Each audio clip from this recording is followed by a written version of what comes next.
गोपालगंज से एक बड़ी खबर आ रही है।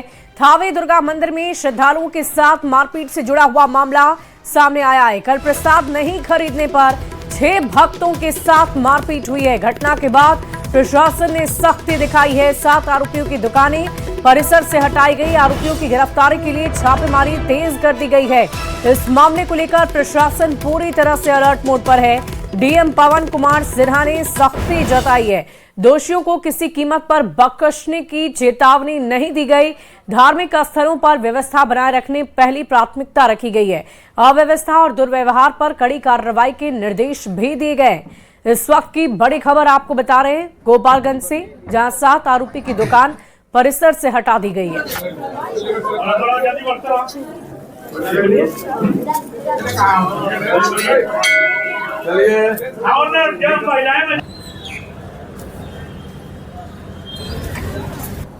दोषी चिन्हित कर लिए गए हैं। आज देर शाम उनकी गिरफ्तारी निश्चित तौर पर होगी और उनकी दुकानों को भी हमेशा के लिए बंद करने की कार्रवाई की जाएगी। ऐसे किसी भी उपद्रवी तत्व को हम बर्दाश्त नहीं करते हैं और प्रशासन के कार्य में यदि जिस किसी ने भी बाधा पहुंचाने की कोशिश की, हमारे सामाजिक ताने बाने को, हमारे लॉ एंड ऑर्डर को यदि किसी ने भंग करने की कोशिश की, उसको सख्ती से उसे निपटा जाएगा और कठोर से कठोर कार्रवाई की जाएगी। और इस पूरी खबर के अधिक जानकारी के साथ न्यूज 18 संवाददाता गोविंद हमारे साथ गोपालगंज से फोन लाइन पर जुड़ रहे हैं। गोविंद, क्या अपडेट है इस पूरी खबर को लेकर? जी देखिए, कल पूजा करने गए श्रद्धालुओं के साथ मारपीट की गई थी और मारपीट का जो आरोप है वो थावे मंदिर में प्रसाद दुकानदारों पर था। और इस पूरे मामले को लेकर गोपालगंज के डीएम पवन कुमार सिन्हा ने गंभीरता से लिया था और उन्होंने तत्काल कार्रवाई करने का आदेश दिया था। इस वक्त जिला प्रशासन ने जिन दुकानदारों ने मारपीट किया था श्रद्धालुओं के साथ, उनके विरुद्ध एफआईआर दर्ज किया है और कुल 7 दुकानदारों की दुकानें मंदिर परिसर से हमेशा के लिए हटा दी गई है। जिन लोगों की दुकानें हटाई गई है उनमें अमित कुमार, सोनू कुमार और अन्य लोग शामिल है। और इन दुकानदारों के द्वारा जो है श्रद्धालुओं के साथ कल सुबह में मारपीट की गई थी। जबरन प्रसाद खरीदने के लिए दबाव बनाया गया था और विरोध करने पर इस तरह की घटना को अंजाम दिया गया था। डीएम ने कहा है कि इस घटना के बाद से मंदिर परिसर की सुरक्षा और बढ़ा दी गई है और सभी दुकानदारों को सख्त हिदायत दी गई कि प्रसाद या फिर फूल सामग्री, पूजा सामग्री खरीदने के लिए किसी तरह की दबाव नहीं बनाएंगे और व्यवहार भी कुशल रखेंगे। और ऐसी फिर से शिकायत मिलेगी तो उनके विरुद्ध कार्रवाई की जाएगी। जी, बहुत शुक्रिया गोविंद हमारे साथ जुड़ने के लिए, तमाम जानकारी के लिए।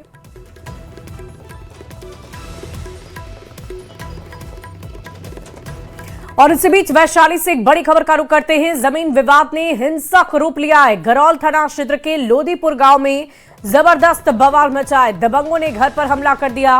पत्थरबाजी, तोड़फोड़, आगजनी से इलाके में अफरा तफरी का माहौल हो गया। खूनी झड़प में महिलाएं, बच्चे समेत कई लोग जख्मी हो गए। फर्नीचर दुकान में लूटपाट हुई है। नगद और सामान गायब किए गए।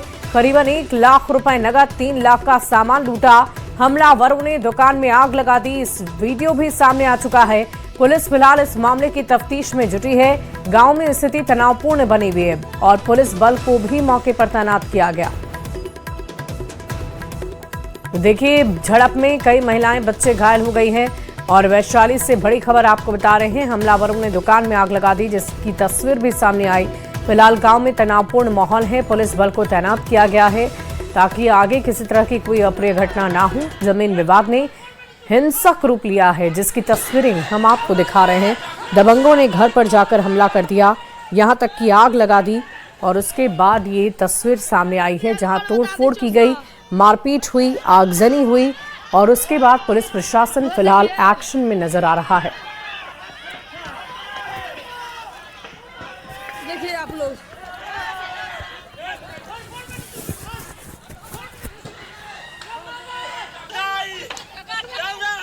तो तस्वीरें आप देख रहे हैं। जमीन विवाद ने कैसे हिंसक रूप लिया है। देखिए, पत्थरबाजी तक की जा रही है। 2 पक्ष आपस में एक दूसरे पर पत्थर फेंक रहे हैं। दबंगों ने घर पर हमला किया है। सभी लोग लाठी डंडे से लैस होकर वहां पहुंचे थे और क्या तबाही का मंजर देखने को मिला है, उसकी तस्दीक ये तस्वीरें कर रही है। कैसे आग लगा दी गई, वो तस्वीर हम आपको दिखा रहे हैं। सब कुछ जलकर खाक हो गया और सिर्फ मामला था जमीन विवाद से जुड़ा हुआ, जिसने इतना हिंसक रूप लिया है। और देखिए कैसे लोग काफी आक्रोशित है और दोनों ही पक्ष के लोग काफी आक्रोशित नजर आ रहे हैं। हालांकि इस पूरी खबर की जानकारी मिलने के बाद पुलिस प्रशासन एक्शन में है और यहां तक कि अभी पुलिस बल की तैनाती भी की गई है, क्योंकि गांव में स्थिति तनावपूर्ण बनी हुई है। जमीन विवाद ने हिंसक रूप लिया है और इसी से ये तनावपूर्ण स्थिति बनी है, जिसकी तस्वीरें हम आपको दिखा रहे हैं। तोड़फोड़ हुई, आगजनी हुई, पत्थरबाजी हुई, एक दूसरे पर हमले किए गए, लाठी डंडे चलाए गए, पत्थर फेंके गए और यहां तक कि जब इन सारी चीजों से बात नहीं बनी तो आग लगा दी गई। हमलावरों ने दुकान में आग लगा दी है। 250 आदमी के संख्या में लाठी, फरसा, सावन सब लेकर आया। हम लोग के खहेट के मारा है सारा व्यक्ति को और उसके बाद दुकान में आग भी लगा दिया।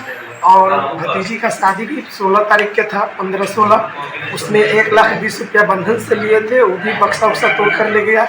मोटरसाइकिल स्प्लेंडर छूट दिया है। उसके बाद LCD था 32 इंच, वो भी खोल के ले गया। होम थिएटर बाजा था 30,000 का, वो भी ले गया। और दुकान से 2 पलंग और 3 चौकी और सारा मशीन जो है औजार टोटल ले गया है। और देखिए, सीएम नीतीश को लेकर जेडीयू के राष्ट्रीय कार्यकारी अध्यक्ष संजय झा ने एक बड़ा बयान दिया है। उन्होंने कहा कि नीतीश कुमार का राष्ट्रीय अध्यक्ष बनना तय है। 24 मार्च को इसकी आधिकारिक रूप से घोषणा भी कर दी जाएगी और अभी तक नीतीश कुमार के अलावा किसी ने नामांकन नहीं किया। साथ ही उन्होंने निशांत कुमार को लेकर भी एक बड़ा बयान दिया है। मुख्यमंत्री जी का नामांकन हुआ और 22 तारीख को आज उसका लास्ट डेट है। मुझे लगता है कि 24 तारीख को, अभी तक तो कोई नामांकन हुआ नहीं है और 24 तारीख को घोषणा हो जाएगा और अगर कोई नामांकन नहीं होता है तो और मुख्यमंत्री जी दोबारा पार्टी के राष्ट्रीय अध्यक्ष हो जाएंगे। 24 को वो सर्टिफिकेट भी आ जाएगा। मुझे लगता है कि जिस हिसाब से वो पार्टी के काम में आए हैं, पार्टी का जिस हिसाब से काम कर रहे हैं, लोगों से मिल रहे हैं और पार्टी के वर्कर को जिस भावना से, क्योंकि ये बात बहुत दिनों से चल रही थी कि उनको आना चाहिए। आज जब नीतीश कुमार जी दिल्ली के तरफ का उनका जाने का विचार हुआ तो उसी समय हम लोगों ने तय किया कि इनको आना चाहिए। इसलिए आप गौर करिएगा कि जब तक नीतीश जी यहाँ पे थे तो पार्टी में कितना बार बात उठता था, तो कभी उन्होंने शायद इस तरह से कभी ये किया नहीं। लेकिन अब क्योंकि पार्टी को लगा कि नहीं, उनकी ज़रूरत भी है, पार्टी के संगठन में नीचे तक उनके आने की बात होती थी, तो अब जिस हिसाब से ज्वाइन करने के बाद, ज्वाइन करने से पहले, क्योंकि पार्टी ज्वाइन तो मैं क्या कहूँगा, पार्टी में तो थे ही, दूसरी पार्टी में थोड़े ही थे। और देखिए, क्या पश्चिम बंगाल की सीएम ममता बनर्जी नीतीश के सियासी पथ पर चलने की कोशिश कर रही है, क्योंकि टीएमसी ने जो घोषणा पत्र जारी किया उसमें से अधिकांश वादों को नीतीश कुमार ने पहले से बिहार में लागू कर रखा है और ऐसे में ममता के चुनावी घोषणा पत्र पर बिहार में सियासत शुरू हो गई है। एनडीए ममता बनर्जी पर चुटकी ले रहा तो विपक्ष अपने अंदाज में नीतीश कुमार और ममता बनर्जी की तुलना कर जवाब दे रहा है। क्या कुछ कहा जा रहा है, आपको सुनवा देते हैं। ममता दीदी, आप नीतीश कुमार जी का नकल तो चुनाव में कर रही हैं, पर यह जान लीजिए नीतीश कुमार बनना इतना आसान नहीं है।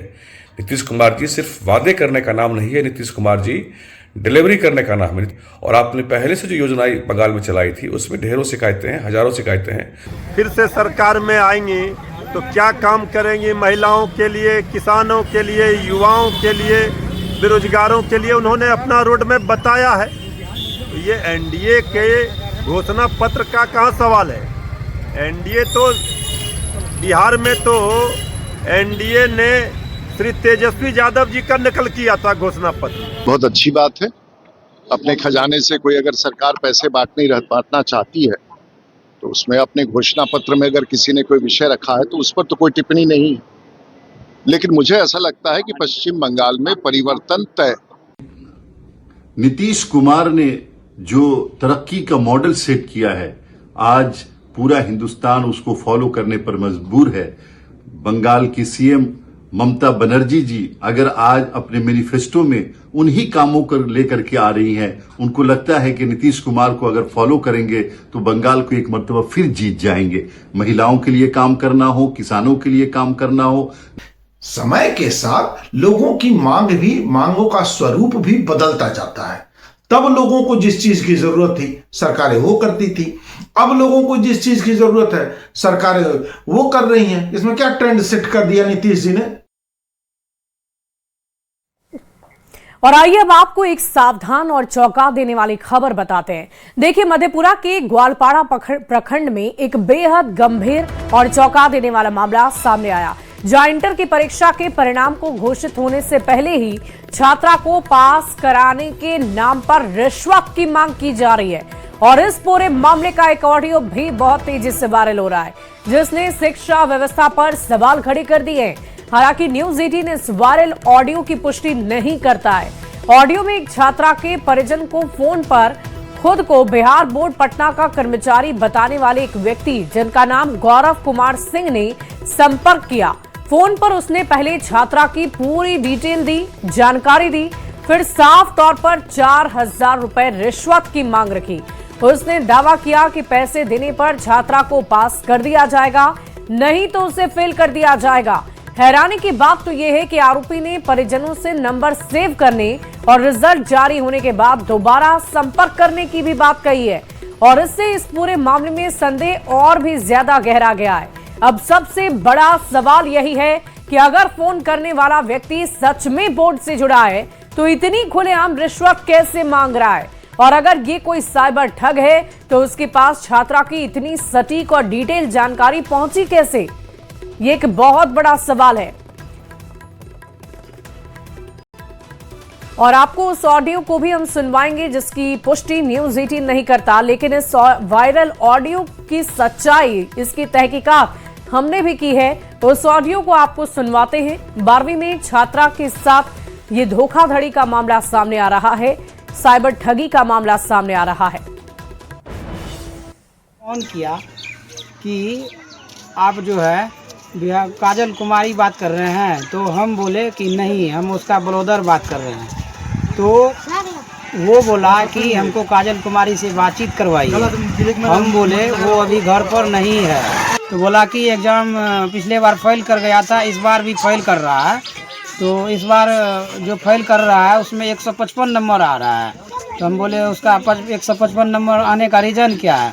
तो बोला कि जो अभी आप 4,000 रुपया दीजिएगा तो हम इसको पास करके 350 नंबर दे देंगे और 4,000 रुपया लगेगा। हम बोले उसको कि अच्छा रुपया होगा तो हम सोचेंगे, फिर फ़ोन करेंगे। फिर दोबारा उनको अभी तक फ़ोन नहीं किए हैं। तो सुना आपने क्या कह रहे हैं छात्रा के परिजन। लेकिन इन सब के बीच न्यूज 18 के सुलगते सवाल, छात्र को कैसे मिली छात्रा की डिटेल? क्या बोर्ड के अंदर तक है अपराधियों की पहुंच? ये एक बहुत बड़ा सवाल है। क्या बोर्ड के अंदर का स्टाफ लीक करता है डेटा? ये भी एक बड़ा सवाल है, क्योंकि जिस व्यक्ति ने कॉल किया उसके पास छात्रा की सारी जानकारी सटीक है, डिटेल में वो जानकारी दे रहा है छात्रा के बारे में, और तभी तो रिश्वत की मांग भी कर रहा है। लेकिन इन सब के बीच सवाल यही है कि आखिर ये जानकारी, अगर वो एक साइबर ठग है तो उसके पास पहुंची कैसे?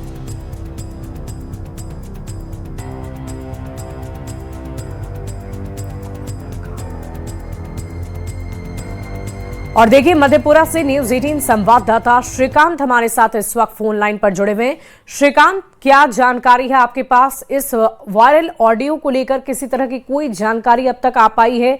इसको लेकर कोई जांच पड़ताल अब तक की गई है? पूरा से बेहद ये गंभीर मामला है। ये मामला है ग्वालपाड़ा प्रखंड का, जहाँ इंटर के नाम पर छात्रा के परिजनों से पास कराने के लिए 4,000 की रिश्वत मांगी गई है। जो जानकारी मिली है, व्यक्ति खुद को बिहार बोर्ड पटना का कर्मचारी बताया है और घटना का ऑडियो भी सामने आया है। लेकिन स्थानीय जो है तो कोई अधिकारी की इसकी पुष्टि नहीं हुई है, लेकिन जो है जांच की मांग उठ रही है कि प्रशासन से सख्त कार्रवाई करने की उम्मीद भी यहाँ जताई जा रही है। वाकई देखने वाली बात होगी, एक गंभीर मामला है और इसीलिए न्यूज 18 भी लगातार इसकी जांच पड़ताल करने की कोशिश कर रहा है। हम सवाल भी कर रहे हैं और सवाल अब छात्रा के परिजन से भी करेंगे जो इस वक्त हमारे साथ फोन लाइन पर जुड़े हुए हैं। सर, ये बताइए कि आपको फोन कॉल कब आया, किस वक्त आया? वरुण जी, अगर आप तक मेरी आवाज पहुंच रही है तो जानकारी दें कि ये फोन कॉल आपको किस वक्त आया था? कॉल आया था मैम 21/3/2026 को 1:34 पर। जी, तो इस नंबर को घर पे पहले जब फोन आपने आया कभी मैम, देखा था अपने फोन में या पहली बार ये नंबर आपको नजर आया? नहीं मैम, सबसे पहले मेरे साले के नंबर पे फोन आया था, जी। तो उन्होंने मेरा उसका नंबर लिखाया। जब तक वो नंबर लिखाया तब तक वो हम मेरे नंबर पे फोन कर दिया। तो हम बात तुरंत किए उनसे, तो न्यूज वाले को बोले कि सर ऐसे ऐसे बात है, देखिए ना। तो बोले ठीक है, हमको भेजिए सब कुछ, तो तुरंत भेजिए उनको। वरुण जी, तो यानी आपके घर के 2 सदस्य को फोन आता है एक ही मोबाइल नंबर से? Yes ma'am. और क्या कहा आपसे, क्या कहा गया? क्या जो छात्रा है उनकी पूरी डिटेल थी उनके पास? क्या जानकारी दी आपको उन्होंने छात्रा के बारे में? उन्होंने मैम जानकारी सटीक दिया, जो भी उन्होंने बताया वहाँ से वो सटीक बिल्कुल सही बताया। तो इसीलिए हम उनसे बात भी की, और पैसा जब हम बोले ठीक है सोचते हैं, सोचने के बाद जो है अभी तक उनको फोन नहीं किए। लेकिन वरुण जी, क्या जानकारी छात्रा के बारे में दी गई? क्या उनका रोल नंबर या फिर जिस जगह वो रहती है, किस तरह की जानकारी आपके साथ साझा की गई? वो वहाँ से बिल्कुल सही जानकारी दी गई मैम जी। जानकारी बिल्कुल सही था, रोल नंबर भी सही बताया, रोल कोड भी सही बताया, विषय भी सही बताया। किस विषय की जानकारी दी गई आपको? वो बोल रहा था ज्योग्राफी, उसको साइकोलॉजी और ये म्यूजिक में जो है फेल कर रहा है, ज्योग्राफी में फेल कर रहा है। जी, तो हम जी। उनको बताए ज्योग्राफी तो है ही नहीं फेल करने का सवाल, तो ज्योग्राफी में फेल कैसे करेगा? यानी छात्रा ने ज्योग्राफी सब्जेक्ट लिया है या नहीं लिया है? उसकी परीक्षा दी है कि नहीं दी है? यस मैम, ज्योग्राफी भी दी है, साइकोलॉजी भी दी है, होम साइंस भी, हिंदी भी, इंग्लिश भी। जी। वरुण जी, क्या किसी अधिकारी से आपकी बातचीत हो पाई है? किसी जगह पर आपने इसको लेकर शिकायत दर्ज कराई है अभी तक? जी मैम, नहीं करवाए हैं। हम उम्मीद करते हैं कि आप जल्द ही इस मामले को लेकर शिकायत दर्ज कराएंगे, क्योंकि क्या वरुण जी आप इस बात की भी जानकारी दे सकते हैं कि जिस फोन कॉल से आपने बातचीत की, आपको क्या लगता है ये कोई बोर्ड का अधिकारी हो सकता है या कोई एक साइबर ठग है जिसने ठगी करने की कोशिश की है? हमको तो लग रहा है बोर्ड का अधिकारी कोई नहीं है, साइबर ठग है मैम, जो ठगने का कोशिश कर रहा है। जी। चलिए वरुण जी, आपको मैं थोड़ा रोकना चाहूंगी। हमारे जो अन्य दर्शक इस वक्त हमें देख रहे हैं, उन्हें उस ऑडियो को पहले सुनवा देते हैं जो आपके और उस अधिकारी या फिर साइबर ठग के बीच में हुई बातचीत है।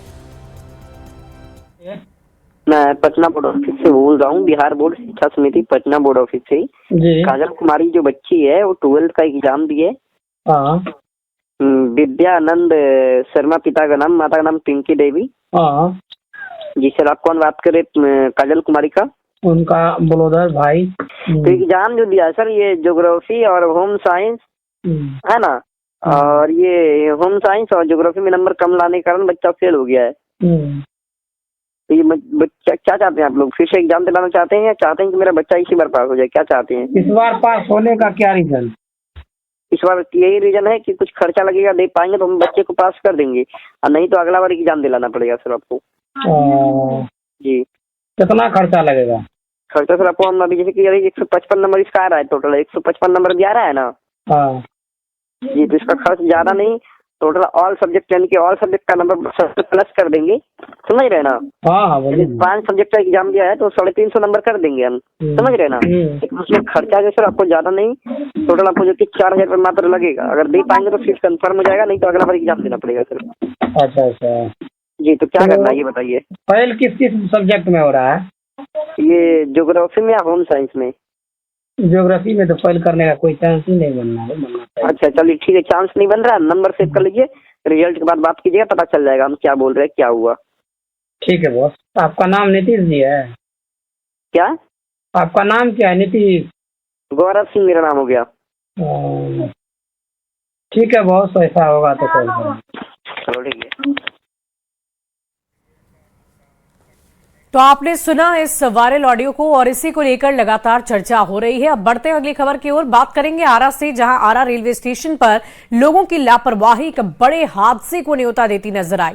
प्लेटफॉर्म बदलने की जल्दबाजी में यात्री नियमों को ताक पर रखकर रेलवे ट्रैक पार करते नजर आए। कई लोग बच्चों और सम्मान के साथ पटरियों पर चलते फिरते नजर आए, जबकि इस दौरान ट्रेन आने का खतरा बना रहता है। रेलवे प्रशासन की बार बार चेतावनी के बावजूद यानी फुटओवर ब्रिज का इस्तेमाल नहीं करने के लिए जब चेतावनी दी जा रही है कि आप फुटओवर ब्रिज का इस्तेमाल करें, बावजूद इसके स्टेशन पर लोग इस तरह से लापरवाही बरतते नजर आ रहे हैं। रेलवे ट्रैक पार करना गैर कानूनी और बेहद खतरनाक है।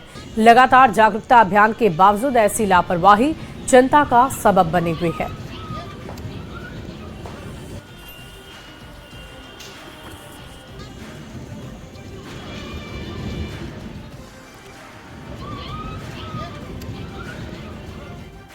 बढ़ते आगे अगली खबर मोतिहारी से। देखिए, बिहार दिवस के अवसर पर जिला प्रशासन ने स्कूली बच्चों के साथ प्रभात फेरी निकाली है। जिलाधिकारी सौरभ जोरवाल ने हरी झंडी दिखाकर प्रभात फेरी को रवाना किया और पौधारोपण कर लोगों से पेड़ लगाने की अपील की है।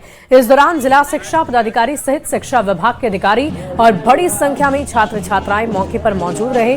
पूर्वी चंपारण में बिहार दिवस को लेकर जगह जगह सांस्कृतिक कार्यक्रमों का आयोजन किया जा रहा है, जिससे पूरे जिले में उत्सव का माहौल नजर आ रहा है।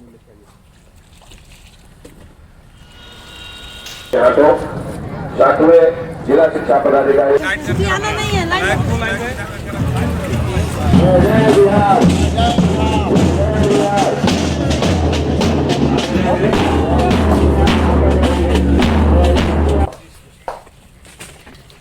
और देखिए, आज से चैती छठ का महापर्व शुरू हो रहा है। नहाय खाए के साथ इस पर्व की शुरुआत हो गई है। गंगा किनारे सुबह से ही बड़ी संख्या में छठ व्रती स्नान के लिए पहुंच रहे हैं। श्रद्धालु गंगा स्नान कर पवित्र जल लेकर अपने घरों को लौटे, जहां नहाय खाए का प्रसाद तैयार किया जा रहा है। घाटों पर साफ सफाई और सुरक्षा के व्यापक इंतजाम किए गए हैं। प्रशासन ने घाटों को आकर्षक ढंग से सजाया भी है, जिससे श्रद्धालुओं को बेहतर सुविधा मिल रही है। इस पूरे क्षेत्र में आस्था का माहौल बना हुआ है।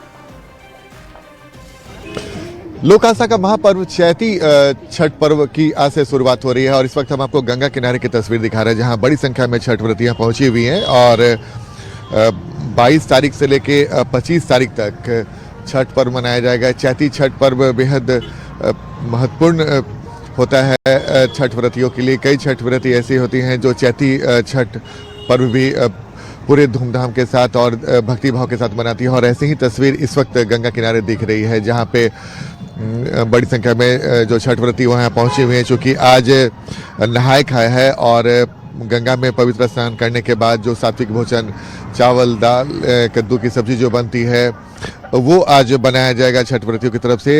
23 मार्च को खरना होगा, जो शाम में गुड़ की खीर का प्रसाद बनता है और निर्जला व्रत की शुरुआत होती है और 24 मार्च को डूबते हुए सूर्य को अर्घ्य दिया जाएगा और बड़ी संख्या में उस वक्त भी गंगा किनारे छठ व्रतियाँ पहुँचती हैं और 25 मार्च को उगते हुए सूर्य को अर्घ्य दिया जाएगा।